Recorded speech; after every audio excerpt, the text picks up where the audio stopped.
cũng không biết sao mà Minh Tú lại rất là yêu thương cộng đồng LGBT. Minh Tú khẳng định một điều nha, ngày xưa giờ chưa bao giờ phải khóc vì một người đàn ông, nhưng mà khóc vì mấy bà xà bang này rất là nhiều.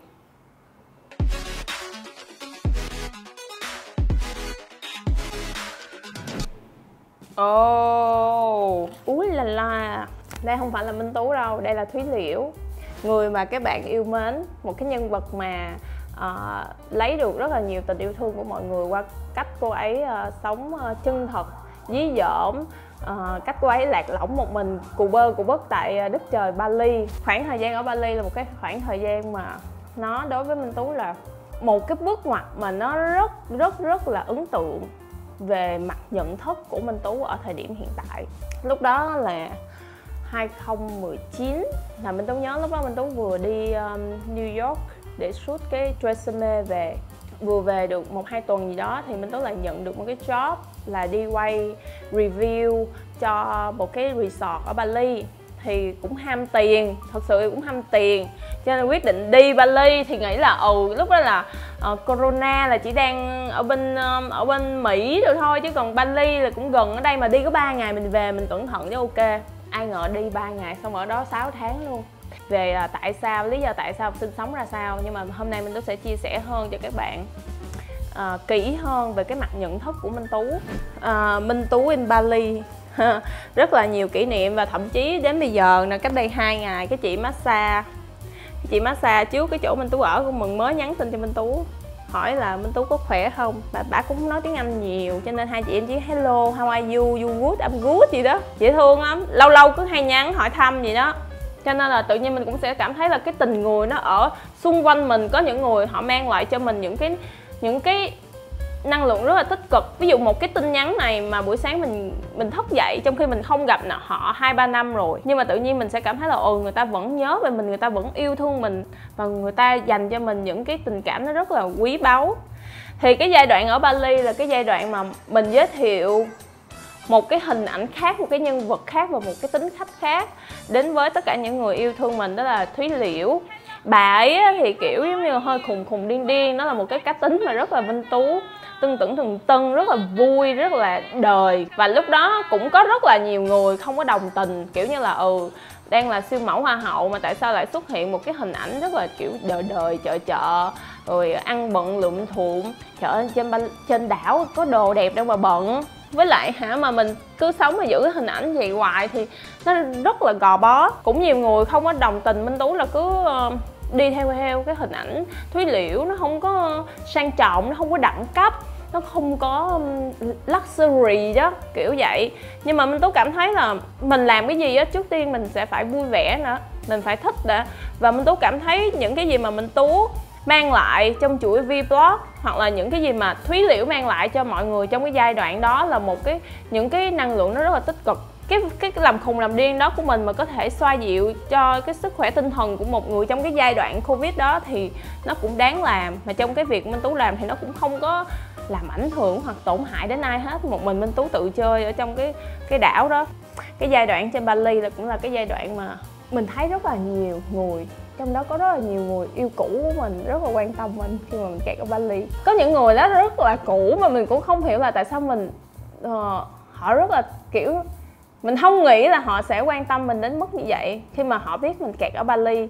Có những đứa mà chơi thân với mình nó không quan tâm nhiều, những đứa mà suốt ngày nó ôi tao yêu mày, tao thương mày, không quan tâm. Có những người mà mình kiểu mình nói lại mình hơi mắc cỡ luôn, hỏi mình có đủ tiền sống không, nó có cần nó giúp đỡ không, ở bên đó ok không, hay là để nó bay qua. Cái xong rồi mình mới nghĩ bay qua là ở chung á hả, vậy là không có được, nó rất là nguy hiểm. Đến sau này Minh Tú cũng hay hỏi họ là tại sao là Minh Tú trong những cái chuyện tình cảm Minh Tú làm tổn thương rất là nhiều người, mà tại sao họ vẫn tốt với Minh Tú. Thiệt, Minh Tú làm tổn thương rất là nhiều người trong chuyện tình cảm, chỉ đơn giản thôi là mình không có muốn níu kéo nó lâu dài, nếu mà nó đối với mình không còn nhiều cảm xúc nữa. Nhưng họ chỉ nói với Minh Tú một điều rằng là tại vì khi mà họ quen Minh Tú thì Minh Tú lại là một người tử tế, cho nên là sau khi mà kết thúc thì họ vẫn trân trọng và muốn giữ Minh Tú ở cương vị là một người bạn. Hầu như bao nhiêu mối tình là y như vậy luôn á, chưa có một mối tình nào mà nó ghét. Nó có chửi, nó có ghét 1 năm mà nó cũng quay lại nó kiếm à. Cuối cùng thì cũng được về Việt Nam, ở trại cách ly ở Trà Vinh.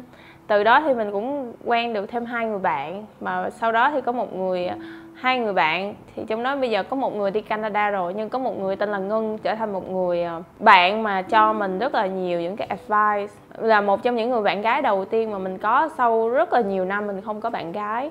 Bạn ấy bằng tuổi mình. Nếu mà Ngân có coi clip này á, thì tôi với Ngân thì không gặp nhau nhiều, chúng ta gặp nhau khi mà chúng ta thật sự có thời gian rảnh. Nhưng khi mà Tú có bất kỳ vấn đề gì thì luôn luôn chia sẻ với Ngân, để mà Ngân thì luôn đưa ra những cái góc nhìn nó rất là tổng quát để giúp cho Minh Tú hiểu được là Minh Tú sẽ phải làm gì, suy nghĩ như thế nào, mình muốn cái gì, mình chọn cái gì.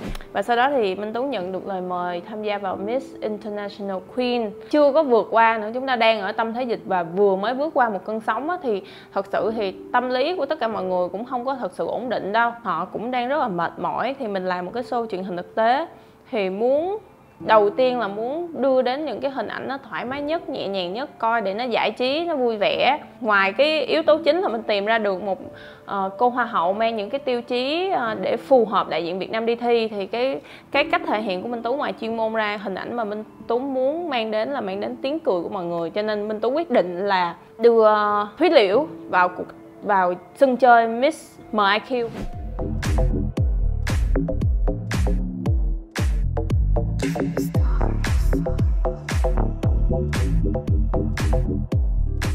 Cách C mà Minh Tú tham gia cái show này nè, Minh Tú phải bù thêm 1,5 lần nữa để mà đồng hành cùng với cái show này. Các bạn có biết không? Tại vì là quần áo, make up nè, ăn uống nè, đi lại nè, đâu phải có một mình Minh Tú đâu. Cả ekip Minh Tú, lúc đó Minh Tú mang theo rất là nhiều người. Thật ra mình mang theo nhiều người á, không phải là để ra vẻ, nhưng mà mình biết rất là rõ là những bạn LGBT này nè, khi họ chọn vào đội của Minh Tú á, là họ đặt cho Minh Tú một cái niềm tin rất là lớn. Và những cái bạn LGBT họ có một cái khao khát rất là mãnh liệt. Cái lúc đó tại sao Minh Tú mang nhiều người? Thật ra mình rất là muốn làm social. Tại sao mình muốn làm social? Đơn giản thôi, mình rất là thực tế. Nếu mà thí sinh mình có 5 người á, chắc chắn á, nếu may mắn chỉ có một người làm hoa hậu thôi, còn những bạn còn lại đâu được làm đâu. Thì mình phải làm social như thế nào để đẩy cho các bạn các bạn có một cái social tốt hơn, để các bạn có thể dễ dàng có được việc làm hơn. Tại vì những cái bạn trong LGBT á, cái tỷ lệ mà trúng job hoặc được chọn vào một cái công việc á, nó sẽ rất là khó hơn với những cái bạn mà là trai thẳng hay là gái thẳng. Cái team Minh Tú thôi là 9 người mà xài sang nữa. Tại vì đối với Minh Tú á, trợ lý hay những bạn đồng hành chung với Minh Tú á, Minh Tú không có coi là nhân viên không, mà mình đặt cho mình đặt giống như họ là những người em của mình á. Cho nên là họ rất là hết lòng vì mình. Ví dụ như mình thức 2 giờ sáng, họ cũng thức 2 giờ sáng. Mà nhiều khi mình dậy 6 giờ sáng, 5 giờ họ phải dậy rồi, họ phải đi qua để họ hỗ trợ mình. Cho nên là sáng thì họ uống Highland, chiều thì họ uống Phúc Long, trưa thì họ ăn nuôi sò bò. Thì mình chứ 9-10 người đi rồi nhân lên là một ngày bao nhiêu triệu, đúng không? Rất là vui. Tại vì những cái mà Minh Tú nhận lại từ cái cuộc thi Miss IQ này nó rất là nhiều so với số tiền mà Minh Tú bỏ ra. Cái tình yêu thương mà mình dành cho họ cực kỳ lớn. Minh Tú cũng không biết sao mà Minh Tú lại rất là yêu thương cộng đồng LGBT. Minh Tú khẳng định một điều nha, ngày xưa giờ chưa bao giờ phải khóc vì một người đàn ông, nhưng mà khóc vì mấy bà xà bang này rất là nhiều. Có thể là từ nhỏ Minh Tú đã lớn lên cùng với họ. Minh Tú hiểu được rất là nhiều những cái sự mất mát, những cái sự tổn thương trong tâm hồn của họ. Tại sao mà có những bạn LGBT họ rất là nhạy cảm, mà có thể nếu mà những người mà chưa bao giờ tiếp xúc với LGBT sẽ cảm thấy rất là phiền. Tại sao mấy bà drama quá vậy, sao mấy bà nhạy cảm, một cọng lông rớt ra thôi mấy bà cũng thể sồn được. Nhưng mà tại vì Minh Tú tiếp xúc với họ từ những ngày Minh Tú còn rất là trẻ, Minh Tú sẽ hiểu được trong cái tâm hồn của họ có một sự mất mát và một sự tổn thương rất là lớn. Từ đó Minh Tú sẽ có một cái sự thông cảm cho họ rất là nhiều. Có thể những câu nói của bạn nó đơn giản, những cái suy nghĩ của bạn rất đơn giản, nhưng mà có thể khiến họ bị tổn thương. Mình không có bí kíp gì hết. Cái bí kíp mình đang có là mình chọn những cái tình yêu thương của mình dành cho họ. Bây giờ Minh Tú quá nhiều thí sinh rồi, cho nên là khi nào mà họ cần cái gì họ nhắn Minh Tú thì Minh Tú luôn sẵn sàng để mà có thể hỗ trợ họ, dù là mình không còn quá nhiều thời gian để mà đi gặp uống cà phê la cà như hồi xưa được. Ví dụ một cuộc thi mình có 5 người, bây giờ 4-5 cuộc thi, có những cuộc thi mười mấy người thì bây giờ nó phải là mấy chục người. Nhưng mà mỗi lần mà ở một sự kiện, một cuộc thi, một cuộc chơi, một cái game show nào gặp nhau thì chị em rất là vui. Và đặc biệt ngày sinh nhật của Minh Tú không ai quên.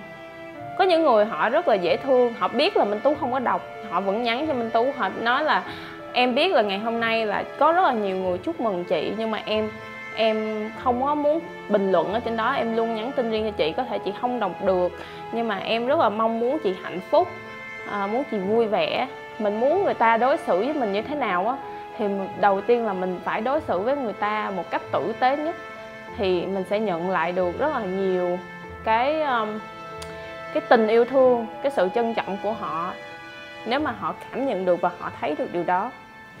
Đây là cái bức ảnh trước khi bước qua giai đoạn đó. Thì đây là cái bức ảnh năm đầu năm nay 2022. Năm 2020 là 6 tháng Minh Tú ở Bali, 2021 là 6 tháng chúng ta cùng giãn cách tại nhà. Nhưng mà trong cái chuỗi đó là Minh Tú còn đi chung với trợ lý Minh Tú là Dạo, đi làm tình nguyện viên, mà không bị nhiễm, rất là may mắn. Nhưng mà tự nhiên 2022 đầu năm đi diễn thì lại bị nhiễm. Lúc bị nhiễm thì Minh Tú rất là vui vẻ, rất là tích cực, vượt qua nó rất là thoải mái. Nhưng cái hậu của cái nhiễm nó đối với Minh Tú là một cái gì nó rất là nặng nề. Ví dụ nha, các bạn bị kẹt ở nhà có 6 tháng thôi, nhưng mà Minh Tú bị mỗi năm 6 tháng, thì có phải là cái tổn thương về tinh thần của Minh Tú nó nhiều hơn một chút xíu. Cái độ nhạy cảm về tinh thần của Minh Tú cũng nhiều. 2 năm dồn lại cùng một lúc. Và cái giai đoạn bị Covid của Minh Tú là Minh Tú bị rất là nặng đến mức mười mấy ngày không hết, không ăn được, không ngủ được, không làm gì được hết. Thì từ từ đó sức khỏe về vật lý của mình, thể chất của mình nó giảm đi rất là nhiều. Cộng thêm những cái mà dồn nén của 2 năm qua, nó tạo cho Minh Tú một cái quả bom về tinh thần. Cái giai đoạn đầu năm nay là Minh Tú phải nói là trầm cảm nặng luôn á. Từng suy nghĩ đến những cái điều là mình không muốn tồn tại nữa. Mình cảm thấy là mình là một kẻ rất là vô dụng, mình không có mang lại được một cái giá trị gì cho cộng đồng hết. Trong khi đó nha, mọi thứ xung quanh của Minh Tú rất là đẹp. Có tiền, công việc ổn định, ba mẹ, gia đình khỏe mạnh, chị em thương yêu, người yêu cũng ok, người yêu cũ cũng rất là quý, thương yêu mình. Nói chung là mọi thứ xung quanh Minh Tú rất là tích cực. Mà không biết tại sao cái giai đoạn đó Minh Tú lại đi tìm kiếm những thứ bên trong của Minh Tú nhiều hơn. Là mình có hạnh phúc không, mình có vui không, mình mang lại được một cái gì đó cho giá trị cộng đồng, tại sao mình không làm được cái này cái kia. Hồi nhỏ thì Minh Tú luôn tìm kiếm là mình sẽ làm được cái gì cho mình, xong sau đó mình sẽ làm được gì cho gia đình. Nhưng khi lớn lên thì tự nhiên là Minh Tú muốn những cái việc mà Minh Tú làm sẽ mang đến một cái gì đó cho nhiều người hơn, chứ không phải là cho bản thân của Minh Tú nữa. Cho nên nó cũng gây cho Minh Tú một cái áp lực rất là lớn. Có thể là thần số học mình là số 9, cho nên là mình cảm thấy nó cũng đúng đó. Rồi, chu choa, đây là thời điểm hiện tại ha. Đẹp quá à. Layout này là layout hiện tại 2020 đến 2022, 29 đến 32 tuổi nha mọi người. Một hình ảnh của một người phụ nữ điềm đạm hơn nhưng vẫn xồm theo năm tháng, đó là cá tính rồi. Có những thứ gọi là thói quen và cá tính thì nó sẽ đi theo chúng ta sẽ biết cách giảm cường điệu hoặc là nâng tông nó, nhưng mà nó vẫn tồn tại ở đâu đó trong ngóc ngách của cái cá tính của bản thân mình nha. Đây, thì sau khi mà cái năm nay mà Minh Tú bị Covid xong, thì trước đó là tháng 12 là Minh Tú tham gia sau nhập ngũ. Thì tháng 1 bị Covid, là bị trầm cảm xong, là quyết định lúc đó của Minh Tú là nghỉ tháng đi du lịch chơi vậy đó. Không quan tâm là đăng ký hợp đồng với ai luôn, chỉ báo cáo cho quản lý là bây giờ rất là stress rồi, nếu mà làm nữa nó không có tốt. Em cảm thấy mỗi ngày em đều như một cái máy và làm lại những cái việc mà em không có cảm thấy cảm hứng trong đó. Bây giờ em cần đi chơi. Anh quản lý thì cũng biết là Minh Tú đang trong một cái tình trạng nó không ổn, cho nên là quyết định là sẽ đi chơi. Cái tắt máy, báo cáo mọi người rồi đi chơi, xếp đồ tự bút luôn trong vòng 2 ngày, rồi tự giải quyết những cái lịch còn lại nha. Đó là lý do tại sao chúng ta cần quản lý. Thank you. Thì cái chuyến đi road trip ở Mỹ với Minh Tú là với một người chị, mà một người chị đó rất là một người bạn, một người chị rất là thân, một chị ở Asian Next Top Model. Cái người mà gọi là cái chị mà giám đốc sản xuất đó là một người mà không chỉ là một người bạn, một người tri kỷ, một người chị và một người mentor của Minh Tú trong suốt cái khoảng quá trình mà 5, 6, 7 năm. Hai chị em đi rất là vui, không cãi nhau một tiếng nào luôn. Tại vì trong nguyên hành trình không ai nói chuyện với ai hết. Tại chị đó lúc đó bị just break up. Rồi Minh Tú thì bị trầm cảm nên hành trình chỉ nói với nhau vài câu là ăn không uống không hết. Lý do không cãi nhau tại vì không có nói chuyện với nhau. Buổi tối cái chị đó bắt ngồi ra cái ngồi coi về vũ trụ rồi coi tarot rồi đó. Nhưng mà dễ thương, là một kỷ niệm cực kỳ đẹp. Đi rất là nhiều. Nói về sao nhập ngũ nha. Sao nhập ngũ mời Minh Tú 3 lần, Minh Tú không dám tham gia. Đơn giản Minh Tú sợ Minh Tú sồn.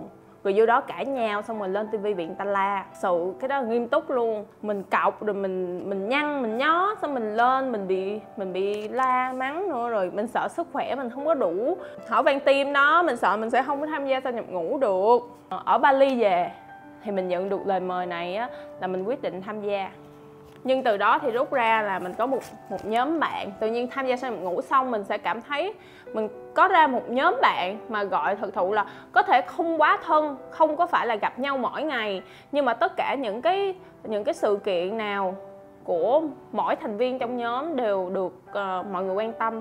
Ví dụ như là sinh nhật, hoặc là người này mới ra sản phẩm này, người này mới ra sản phẩm kia, thì chị em thì không nói chuyện mỗi ngày nhưng mà luôn luôn có một cái group thì hay kiểu lâu lâu hỏi thăm sức khỏe nhau, rồi nếu mà có thời gian thì hẹn nhau đi lên lại cái chỗ sư đoàn 325 để thăm các chiến sĩ và cũng gặp gỡ nhau. Nên là Minh Tú rất là vui khi mà có cơ hội để quen tất cả những cái thành viên ở trong sao nhập ngũ mà mùa nam nữ này. Và ngoài ra khi mà mình tham gia sao nhập ngũ giúp cho mình lớn hơn rất là nhiều, mà mình nhận thức ra mạnh mẽ nhất đó là mình yêu nước. Tự nhiên mình yêu nước cực kỳ nhiều luôn. Mình cảm thấy là mình rất là may mắn được mình sinh ra trong một thế giới hòa bình. Tham gia sao nhập ngũ xong yêu nước dữ lắm. Công việc đầu tiên về nhà, có nghĩa là tham gia sao nhập ngũ xong vừa về, đố mọi người đầu tiên Minh Tú làm gì? Đóng thuế. Có nghĩa là khi Minh Tú kẹt ở Bali là cũng vất vả về tiền mặt, không có nhiều tiền. Lúc đó bị thu thuế mà cũng đang đóng chậm nữa, đóng trả góp tại vì không có tiền. Cái xong rồi đi sao ngủ xong cái kêu là thôi gom hết tiền đóng thuế. Tiếp theo, đây là hình ảnh này thì mọi người cũng không quá lạ. Đây là hình ảnh tại show Người Ấy Là Ai. Khi mà nhận được cái lời mời này, Minh Tú cực kỳ vui nhưng cũng cực kỳ lo lắng. Chưa bao giờ xuất thân của một cái chương trình gọi là một cái host về talk show, hoặc là chia sẻ về tình yêu hay là về LGBT. Dù là mình có rất là nhiều những kinh nghiệm của LGBT, Minh Tú không có quá nhiều từ vựng. Minh Tú không có thể nói chuyện hoa mỹ được. Minh Tú sẽ luôn thích nói những cái gì mà mình nghĩ, nhưng mà chưa chắc những cái gì mình nghĩ và mình nói có thể thỏa mãn được tất cả những đối tượng khán giả theo dõi chương trình qua truyền hình. Người ta vẫn thích nghe những cái gì nó mỹ miều. Và đặc biệt là cái show này á, thì cái host trước đã quá thành công, và để bù đắp cho những cái mà mình thiếu hụt thì mình sẽ phải cố gắng đọc nhiều hơn, xem nhiều hơn. Như Minh Tú có một câu luôn nhớ rằng nếu mà chúng ta không phải là người giỏi nhất thì chắc chắn chúng ta phải trở thành người chăm chỉ nhất, thì chúng ta mới có thể theo kịp những người giỏi nhất. Người sắp tới xuất hiện là con số 0.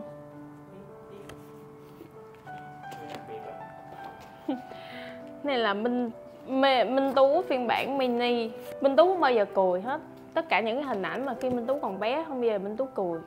Minh Tú lúc nào cũng chù ụ vậy nè. Tại vì thật sự đối với Minh Tú, tuổi thơ của Minh Tú nó là một bản nhạc buồn. Nếu mà bây giờ nghĩ lại thì nó có những cái nó buồn chứ.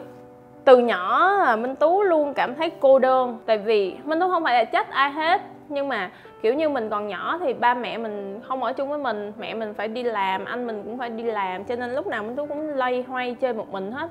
Và nhiều khi đi chơi ở ngoài đường hay bị người ta ăn hiếp, cho nên lúc nào mặt của Minh Tú cũng chù ụ gì nè. Nhưng đây thì qua tấm hình này cũng xin khẳng định là không có tim môi nha, rất là dày từ bé rồi.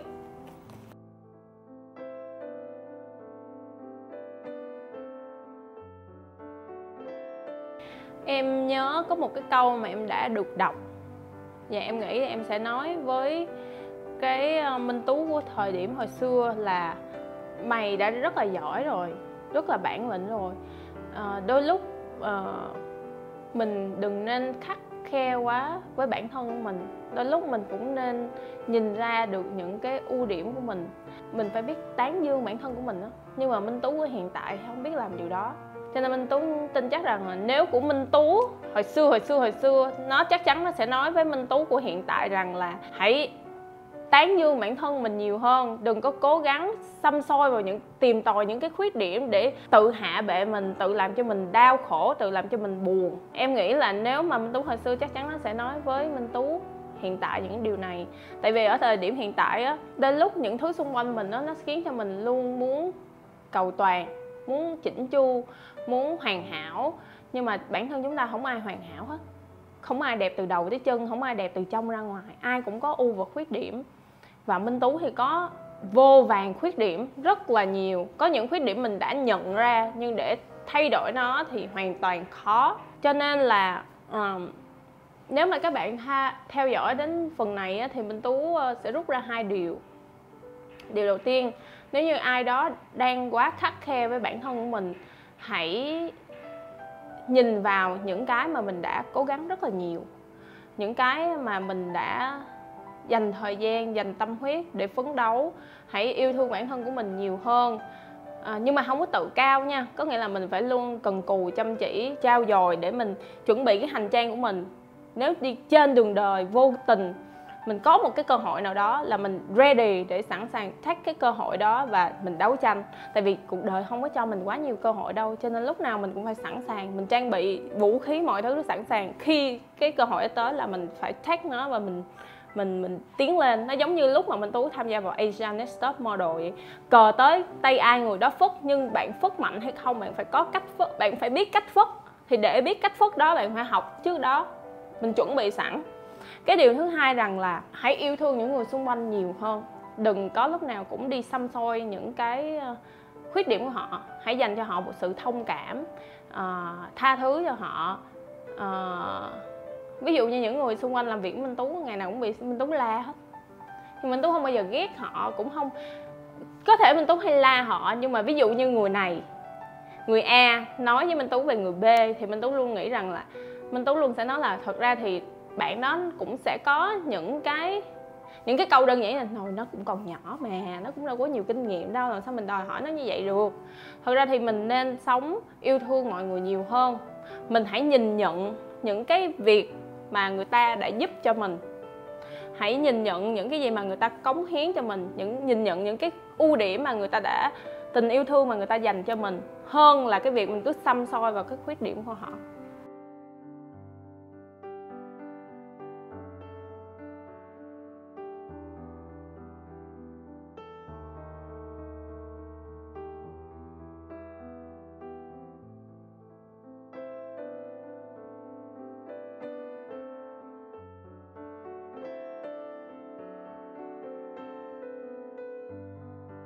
Cảm ơn tất cả các bạn đã dành thời gian để xem chuỗi vlog này. Hy vọng rằng là sau cái tập này thì các bạn sẽ đón chào những cái chuỗi tiếp theo của Minh Tú, là một cái chuỗi, một cái chapter 10 năm của Minh Tú đã đóng lại và khởi đầu của những cái hành trình tiếp theo. Mà để biết rằng là hành trình tiếp theo của Minh Tú như thế nào thì rất là tha thiết cần được sự đồng hành của các bạn và theo dõi năm 2023 và những hành trình tiếp theo của Minh Tú như thế nào.